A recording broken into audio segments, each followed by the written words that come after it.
Episode की शुरुआत होती है और हम देखते हैं क्वान को जो कि एक कैफे के यहाँ पे वेट कर रहा होता है। दरअसल आज इसे शिंग हाइलू का इंटरव्यू लेना होता है और कुछ ही देर में यहाँ पे शिंग हाइलू भी आ जाती है जो कि इसकी तारीफ करते हुए कह रही थी कि वो कंपनी खोलने के हिसाब से काफी यंग है, सचमुच वो काफी टैलेंटेड है। यहाँ भी इसका शुक्रिया करता है इसकी तारीफ करने के लिए। पर क्वान की जगह शिंग हाइलू ही क्वान का इंटरव्यू लेने लग जाती है और उससे पूछती है कि क्या उसकी कोई और रिक्वेस्ट है क्या। ये कहता है इसकी कोई सी भी रिक्वेस्ट नहीं और ये इससे कोई भी सवाल नहीं पूछना चाहता। पर तभी क्वान को एहसास होता है कि बॉस तो वो है, आखिरकार शिंग हाइलू उसका इंटरव्यू क्यों ले रही है। जिसके बाद ये इसे कुछ सवाल पूछता और कहता है कि मैं तुम्हारी क्वालिफिकेशन से बिल्कुल सेटिस्फाई हूँ। ये फिर इसे बताता है इसे इसकी जरूरत सिर्फ छोटे मोटे रिक्वायरमेंट्स के लिए है, बाकी अगर कोई बड़ी चीज होती है इनकी कंपनी में तो उसका डिसीजन क्वान ही लेगा और इसे इसमें कुछ भी बोलने की जरूरत नहीं है। ये चीज के लिए मान जाती है और इसे पूछती कि आखिरकार ये ऑफिस कब से ज्वाइन कर सकती है। पर ये इसे बताता है कि अभी अभी ऑफिस लेने के लिए जाने वाले हैं। ये दोनों फिर एक प्रॉपर्टी डीलर के पास आ जाते हैं जहाँ पे वो इन्हें बताता है कि उनके बजट के हिसाब से ये जगह सबसे बेहतरीन है।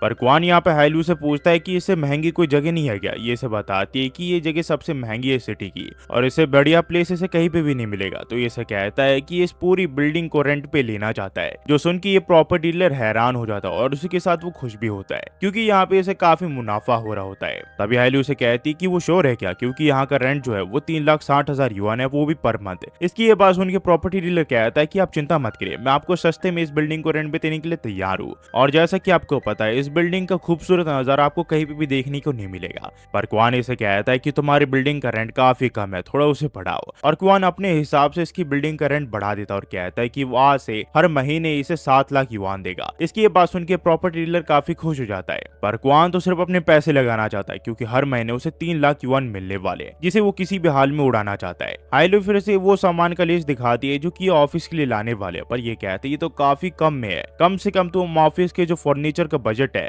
वो 2 मिलियन युआन रखो। तब यहाँ पे इसे सिस्टम की वार्निंग आ जाती है क्योंकि ये काफी ज्यादा होते हैं और आखिर में इसे फर्नीचर का बजट जो है वो 8 लाख युआन पे डालना पड़ता है। इसके बाद यहाँ पे काफी सारी चीजें खरीदता है और यहाँ पे ऑफिस को पूरी तरह सेट करता है। ये काफी बेफजूल की भी चीजें खरीदता है जिसकी बिल्कुल भी जरूरत नहीं होती, पर इसे क्या है, इसे तो सिर्फ पैसे उड़ाने से मतलब है। तभी यहाँ पे हालू से कहती है क्या उसे उसके ऑफिस के लिए कुछ चाहिए नहीं क्या। ये कहता है कि तुम काफी ज्यादा स्मार्ट हो। दरअसल क्वान जब तक वर्क रिलेटेड अपने ऊपर खर्चा करे यहाँ पे सिस्टम उसे वार्निंग नहीं देता, इस वजह से वो यहाँ पे किसी भी चीज को खरीद सकता है। हालू फिर एक रूम का रेंट पे ले लेती है जहाँ पे ये रह के अपना काम कर सकता है और उसी के साथ वो उसे वो की भी दे देती है जिससे इस रूम में एंटर कर सकता है। पर ये फिर इसे वो लिस्ट दिखाती है जिसमें काफी सारे रेस्ट्रिक्शन होते और हर एम्प्लॉय को वो सारी चीजें माननी पड़ेगी। पर ये सोचता है कि अगर ये सारे रेस्ट्रिक्शन रहे तो ये लूजर एम्प्लॉय को अपने कंपनी में शामिल नहीं कर पाएगा, जिस वजह से अपने कंपनी का लॉस नहीं करवा पाएगा और इसमें वो प्रॉफिट नहीं कमा पाएगा। इसी वजह से ये इसे कहता है कि ये सारी चीजों को हटा दो। पर हाइलू से कहती है कि अगर ये सारे रिक्वायरमेंट्स को हटा दे तो कोई भी इनके ऑफिस में काम करने नहीं आएगा और ये एक स्कैम की तरह लगेगा और जो भी यहाँ पे काम करने आएगा वो गेम तो बिल्कुल भी प्रोड्यूस नहीं करने वाला। ये फिर इस चीज के लिए मान जाता है और कहता है कि वो इस कंपनी के कोर एम्प्लॉय को अपने हिसाब से हायर करेगा और बाकी छोटे एम्प्लॉयर्स को ये खुद हायर कर सकती है। ये चीज के लिए मान जाती है और ये इसे कहती है कि आपको अपने लुक पे थोड़ा ध्यान देना चाहिए, आपको अपने लिए नए कपड़े खरीदने चाहिए और साथ ही साथ एक हेयर कट ले लेना चाहिए। क्वान फिर अपने लिए काफी सारे कपड़े खरीदता है क्योंकि एक कंपनी के लीडर को अच्छा दिखना जरूरी है, इस वजह से ये कंपनी के पैसे इस पे लगा सकता है। क्वान फिर यहाँ पे सोचता है कि जहाँ जहाँ वो पैसे लगा रहा है वो तो बिल्कुल भी इसे प्रॉफिट नहीं देने वाला। इसका मतलब अब उसे मायंग जैसे एक और पर्सन चाहिए जो किसके पैसे वेस्ट कर सके, जिसे कंपनियों के बारे में कुछ भी पता ना हो, ना ही गेमिंग के बारे में, और इसे पता होता है कि आखिरकार वो पर्सन कौन है। सीन फिर एक गेमिंग कैफे के यहाँ पे जाता है जहाँ पे हम देखते हैं एक पर्सन को जो कि यहाँ की रिसेप्शनिस्ट से लड़ रहा होता है। तब यहाँ पे क्वान आ जाता है जिसे देख के ये दोनों हैरान हो जाते हैं। क्वान फिर यहाँ की रिसेप्शनिस्ट से पूछता है क्या उसने बांगशू को देख रखा है क्या। ये इसे कहती थी कि हाँ वो तो तगड़ा गेमर है, वो अपनी सीट पे बैठा होगा जैसे वो हमेशा रहता है। हमें फिर बांगशू के बारे में बताया जाता है। दरअसल बांगशू एक गेमर एडिक्टेड है जो कि दिन भर गेम खेलता रहता है और इसी वजह से वो यूनिवर्सिटी से भी निकाल दिया गया है और वो काफी सब्जेक्ट में फेल भी हो चुका है और वो करीब 3 साल से एक गेमिंग कैफे में अपनी जिंदगी बिता रहा है, गेम खेल के और थोड़े बहुत पैसे कमा के। क्वान को पता होता है कि बांगशू को गेम खेलने के बारे में तो काफी कुछ पता है पर गेम डेवलप कैसे करता है वो उसे बिल्कुल नहीं पता। क्वान फिर इसके पास जाके कहता है कि उसके पास उसके लिए कुछ काम है। ये इसे कहता है कि वो चाहे बड़ा काम हो चाहे छोटा काम है वो उस काम में बिल्कुल भी इंटरेस्टेड नहीं है। ये इसे कहता है कि वो उसे गेमिंग डिजाइनर के तौर पर हायर करना चाहता है। पर यहाँ पे इसकी शक्ल देख के ये कहता है कि नहीं, मैं तुम्हारे साथ काम करने नहीं चाहता, तुम एक स्कैमर लग रहे हो, और वैसे भी मुझे गेमिंग डिजाइनिंग के बारे में कुछ भी नहीं आता और वो तुम्हें पता भी है, फिर भी तुम मुझे क्यों हायर करना चाहते हो। वान तभी यहाँ पे पैसों से भरा एनवलप इसके डेस्क के ऊपर रखते हुए कहता है कि ये तुम्हारी एडवांस सैलरी है और हमारे वहाँ पे काफी हाई स्पेसिफिक वाले कंप्यूटर्स भी है, तुम चाहो तो वहाँ पे गेम भी खेल सकते हो और मुझे तुम्हारी जरूरत है।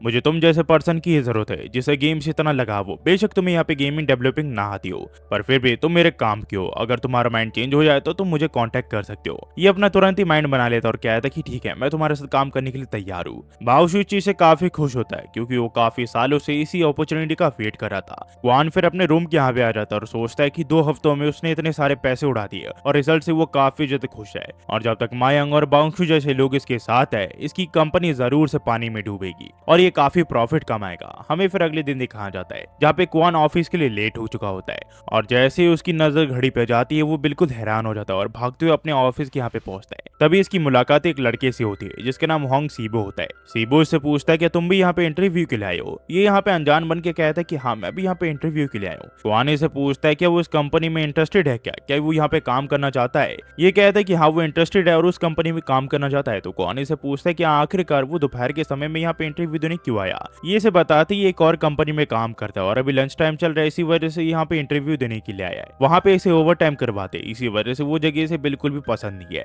तभी लिफ्ट से यहाँ पे सीबू का एक जान पहचान वाला आदमी बाहर आता है जिसका नाम लियो होता है और वो इसी की कंपनी में काम करता है। वो इसे बताता है कि टेगना कंपनी के रिक्वायरमेंट्स काफी स्ट्रिक्ट है और वो इस कंपनी में कभी भी काम नहीं कर सकता। उसे यहाँ जॉब नहीं मिलने वाली तो उसे वापस चले जाना चाहिए। ये इसे बताता है कि वो यहाँ पे विजिटर के तौर पर है। लियो इसे कहता है कि लगता है तुम्हारे पास ज्यादा काम नहीं है, ठीक है, जब तुम वापस आओगे तो मैं तुम्हें भर भर के काम दूंगा। ये दोनों फिर यहाँ पे लिफ्ट के अंदर चले जाते हैं जहाँ पे क्वान से पूछता है क्या वो तुम्हारे कोई जान पहचान वाला था। सीबू इसे बताता है कि वो इसका डायरेक्टर सुपीरियर था, पर उसे ये नहीं पता था कि वो चुप चुप के यहाँ पे टेंगडा कंपनी में इंटरव्यू देने के लिए आता है। ये दोनों फिर लिफ्ट से नीचे उतर जाते हैं जहाँ पे सीबू इसे बताता है कि अब जब उसके डायरेक्टर के सीक्रेट से पता चल गया तो उसे और ज्यादा टॉर्चर करेगा। पर जैसे ये लोग ऑफिस के अंदर एंटर करते हैं, यहाँ की सेक्रेटरी पे को गुड मॉर्निंग कहती है। सीबू ये देख के समझ जाता है कि जिस पर्सन से अब तक बात करता वो और कोई नहीं, वो पे क्वान जो कि इस कंपनी का मालिक है। क्वान फिर से कहता है कि ये रिज्यूम विज्यूम छोड़ो, चुपचाप मेरे कैबिन में आ जाओ, मैं तुम्हारा इंटरव्यू लेना चाहता हूँ। क्वान फिर यहाँ पे फॉर्मली अपना इंट्रोडक्शन देता है, पर ये कहता है कि मेरे हिसाब से मुझे यहाँ चलना चाहिए क्योंकि मैं इस कंपनी के लायक बिल्कुल भी नहीं हूँ। जैसा कि आपको पता है, आप मेरे रिज्यूम ऑलरेडी देख चुके हो। क्वान इसे कहता है कि तुमने अपने आप को अब तक इंट्रोड्यूस नहीं किया है। ये इसे कहता है कि आप ऑलरेडी मेरे रिज्यूम को देख चुके हो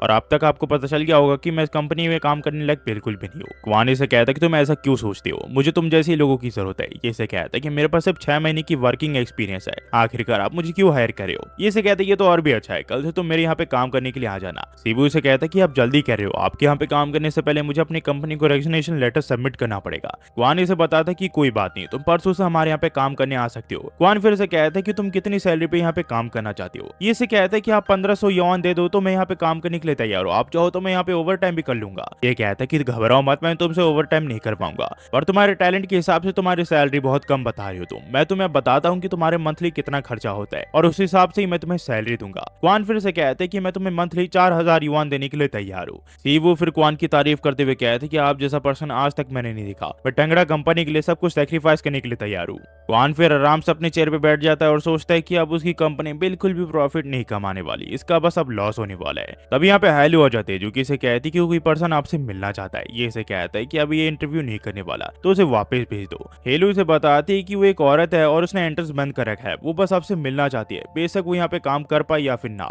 तो क्वान उसे मिलने के लिए तैयार हो जाता है और ये और कोई नहीं, ये लिनवान होती है। ये इसे कहती है कि पिछली बार जब हमारी मुलाकात हुई थी वो अच्छी नहीं हुई, तो ये चीज के लिए माफी मांगती है। क्वान इसे कहता है ऐसी कोई बात नहीं है, वो बस उसे ये समझाना चाहता था कि न्यूज वाले हमेशा सच्चाई नहीं बताते। लिनवा फिर से पूछती है कि क्या आपके गेम का मेन ऑब्जेक्टिव पैसे कमाना है क्या, पर यहाँ पे ये सोच रहा होता है ये बिल्कुल भी नहीं है, असल में उनका ऑब्जेक्टिव तो पैसे लॉस करना है। ये फिर से बताता है ऐसा बिल्कुल भी नहीं है, वो यहाँ पे उनसे पैसे बिल्कुल भी कमाना नहीं चाहता। लिनवा फिर से पूछती है कि वो अपनी कंपनी के एम्प्लॉय को बाहर निकाल देंगे अगर उन्होंने प्रॉफिट नहीं कमाए तो, पर क्वान सोचता है अगर उसने उन सबको बाहर निकाल दिया तो आखिरकार इसे यहाँ पे जो फंड मिल रहा है सिस्टम से वो उसने कहाँ पे उड़ाएगा। क्वान फिर से बताता है कि चाहे जो हो जाए ये अपनी कंपनी के एम्प्लॉय को कभी भी अपनी कंपनी से बाहर नहीं निकालेगा। क्वान इसे फिर पूछता है कि आखिरकार तुम मेरा इंटरव्यू क्यों ले रही हो, जबकि मुझे तुम्हारा इंटरव्यू लेना चाहिए था, आखिरकार तुम इतने सवाल क्यों पूछ रहे हो। तो क्वान यहाँ पे हेलियो से पूछती कि आखिरकार ये औरत कौन है। यहाँ पे ये से बताती कि ये लिनवान है, ये पहले फायर स्काई स्टूडियो में काम किया करती थी, पर उसने खुद से रिजाइन कर दिया क्योंकि वो कंपनी से पसंद नहीं आई, मेरे हिसाब से ज्यादा कुछ कर नहीं सकती।